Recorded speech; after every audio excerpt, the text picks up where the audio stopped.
Welcome back to another review of which from Mercury. A little disclaimer, I am recovering from COVID again, so hopefully my voice isn't that different. While this episode kinda ends on a good note, I can't shake the feeling that it's not over yet. The episode begins with Soleta and Ariel playing tag, so she chases after Soleta while asking what her intentions are. Guel and Lauda continues fighting, and the B team heads out to carry their mission to turn off Quiet Zero. Let's be honest here, Soleta herself is the A team. As the fight goes on between the brothers, Lauda finally uses Shawarma's gun bits, and I'ma be honest, when I found out that Lauda was the one who was gonna pilot Shawarma, I didn't want to get the kit. But the Gundam's weapon reminds me of Himiko's greatsword from Honkai Impact. It splits into multiple pieces and makes a massive sword. The Assembly League's fleet was forced to stand down before intervening with the Benerit group since the charter of the league was still active. In order for them to do anything, representatives needs to reconsider if it's a justifiable act to do so. Soleta and Eri are still playing tag, with Soleta sucking at tag, like she's always almost getting hit by Eri. But Eri has had enough and was planning to hit the B team instead to stop Soleta from moving. At this point, I couldn't think of anything or anyone who can stop her. Fortunately though, something disrupts the data storm to stop the nodes from moving, so the B team continues to move on. Who is this mysterious being? No clue. The only person that I could think of is, drumroll please, so hopefully I find a sound effect for it. That's right, Miorine's mom. Why do I think this? Because Delling was involved in this project, who has the intentions of making his late wife's dream come true. But Prospera also said that she wanted to make a better world and rewrite it. But now we're here. I could be wrong too. Eri could just be referring to Ariel itself gaining its own sentience, which, if you ask me, makes a lot less sense. The B team finally made it inside Quiet Zero and was welcomed by murderous Haros, which I never thought I'd see in my life, but here they are. We come back to the Jedrick siblings still fighting, and Lauda is overpowering Guel by a minuscule amount. Like, come on, it's because of the Gundam. I'm still debating if I want Shawarma as a kit. It's cool, but I'm kidding. I'm still planning to get it, since I decided that I wanted all the kids from this series, so it's not really an option. This fight is pretty much just about an older brother calming down a tantrum throwing younger brother. To some extent, you can justify Lauda's actions, cause Guel should have made the time to tell Lauda what happened between him and their father. He did shoulder the whole entire company in an instant cause of their father's death. They charge at each other for one last clash, but before they make contact, Guel turns off his beam saber? I'm not sure if that's a beam saber. Yeah, I don't know. I'll call it a beam saber. Letting Lauda stab him. A flashback occurs, which is a red flag to me, and Guel goes on monologuing about never running away anymore as his mobile suit explodes. I'm kidding, thank god it did it. It all works out though, cause one of the new best girls, Felcy Rollo, I said that wrong, who shot Guel with a material that prevented him from imploding. This part almost had me. I was super sick at the time. I had NyQuil and other sleeping meds, so I thought, please don't kill him, while crying like a little bitch. Back in Quiet Zero, Miorine, Bell, and Ellen slips past the Haros and into the control room. Ellen ensures Kenanji that no one will die this time, referring to Norea's death caused by the Dominicus. In the control room, they are met with Prospera with more murderous Haros. Bell's plan of shutting down Quiet Zero with kill codes doesn't work, cause of course it wouldn't, moron. Who wouldn't think of changing the password when one of their trusted allies betrayed them? As Miorine is trying to get around the admin firewall, a new system pops up, with the admin access under, Miorine's mom.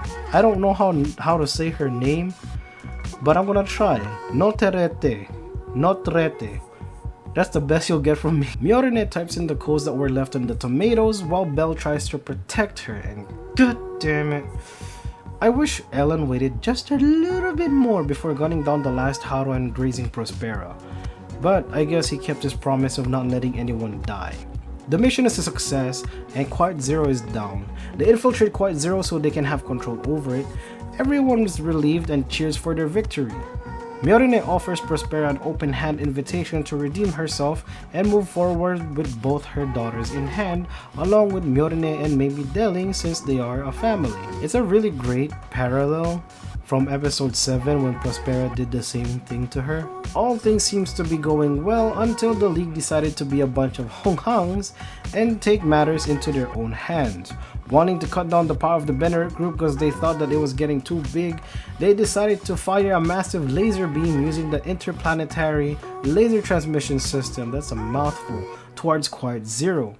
Eri took notice of this and orders all gun notes to stop it. That plan gradually doesn't work, so with no other options left, Eri decides to stop it herself. She smiles back at Soleta, making it seem like a goodbye forever.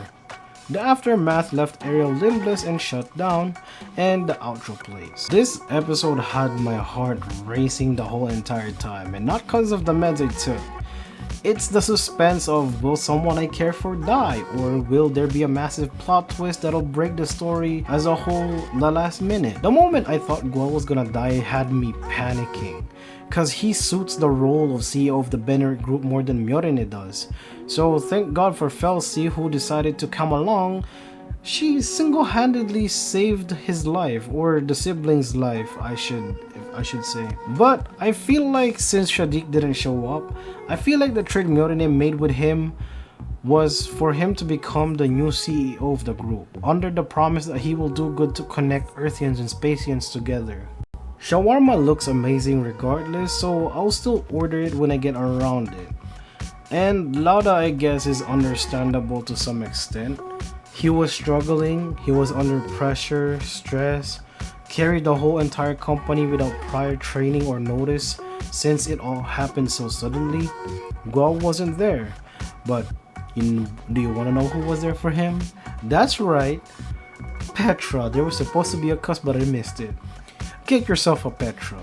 Soleta displays more marvelous piloting skills again.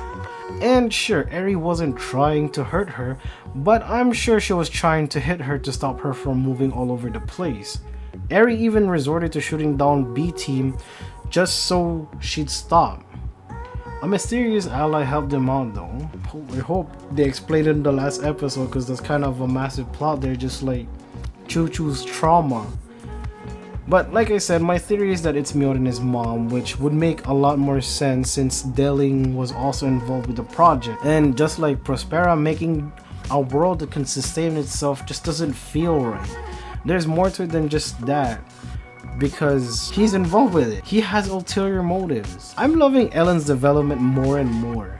He went from this malicious creep to the motivational lifesaver. Kinda just wanted to see Belle bite the dust, so I guess we'll see what she'll do in the future, hopefully be involved in Miorine's company.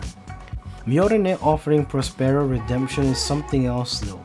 I feel like she'll be put under their company to help them develop medical related gun equipment, that or she'll do some time in the Slammers. After this episode, the League became a joke to me, just for the fact that they're just like a child, seeking attention from a bigger monster by firing a wee cannon at them. Thanks to Eri, she managed to block the whole thing, so scratch my statement on the last episode. I think Eri's still alive in the data storm because most of the important parts of Ariel are still intact, like the torso and the head. At least those are the most important parts. This finale does parallel the ending of The Tempest, where Ariel is finally free of Prospero, just like how Ariel is now free of Prospera. The title of the last episode is Final Episode, which makes me sad and glad at the same time that the series will conclude. But the brighter side to things is more kids. I do love how the effect changed from different permit score levels though. Anyway, thanks for watching. I'm definitely not gonna cry in the corner because the series is done.